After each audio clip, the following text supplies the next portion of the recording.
नमस्कार मित्रों।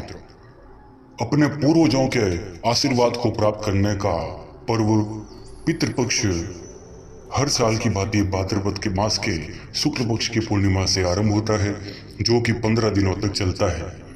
क्योंकि इस समय में पितृपक्ष में पूर्वज पक्षी, कौवे इत्यादि का रूप धारण करके धरती पर आते हैं और इस साल पितृपक्ष 10 सितंबर को शुरू होकर के 25 सितंबर को रहेगा।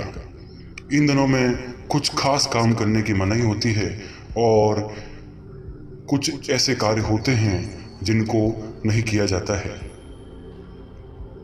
हिंदू धर्म में पितृपक्ष का बहुत ही महत्व है। पितृपक्ष में यानी कि अपने पूर्वजों के दिनों में पूरी श्रद्धा के साथ में उन पूर्वजों को याद किया जाता है और उनके प्रति आभार व्यक्त किया जाता है और विधि पूर्वक पितरों को श्राद्ध करने से उनकी आत्मा को शांति मिलती है। और पितृपक्ष में पूर्वजों की आत्मा की शांति के लिए तर्पण, श्राद्ध, पिंडदान इत्यादि किया जाता है, जिससे प्रसन्न होकर के पूर्वज अपने वंश की गति को आगे बढ़ाते हैं और सुख समृद्धि का आशीर्वाद प्रदान करते हैं। अगर किसी व्यक्ति का वंश आगे नहीं बढ़ रहा है, संतान उत्पत्ति नहीं हो रही है, तो यह सिर्फ पितृदोष का ही के कारण हो सकता है। इसलिए ऐसे समय में अपने पितरों को, पूर्वजों को प्रसन्न करने के लिए अवश्य ही तर्पण, श्राद्ध इत्यादि अवश्य करना चाहिए। ब्राह्मण भोजन उस दिन जरूर कराना चाहिए जिस दिन आपके उन पूर्वजों का, उस पितृ का दिवस है जिस दिन उनका देहावसान हुआ था। पितृपक्ष हर साल भाद्रपद मास के शुक्ल पक्ष की पूर्णिमा से आरंभ हो जाता है और 10 तारीख को यह शुरू हो रहा है।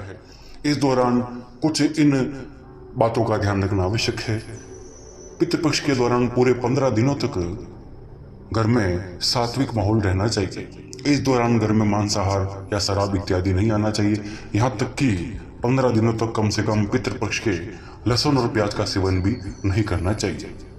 पितृपक्ष में श्राद्ध कर्म करने वाले व्यक्ति पूरे 15 दिनों तक अपने बाल या नाखून, दाढ़ी इत्यादि बिल्कुल भी ना करें।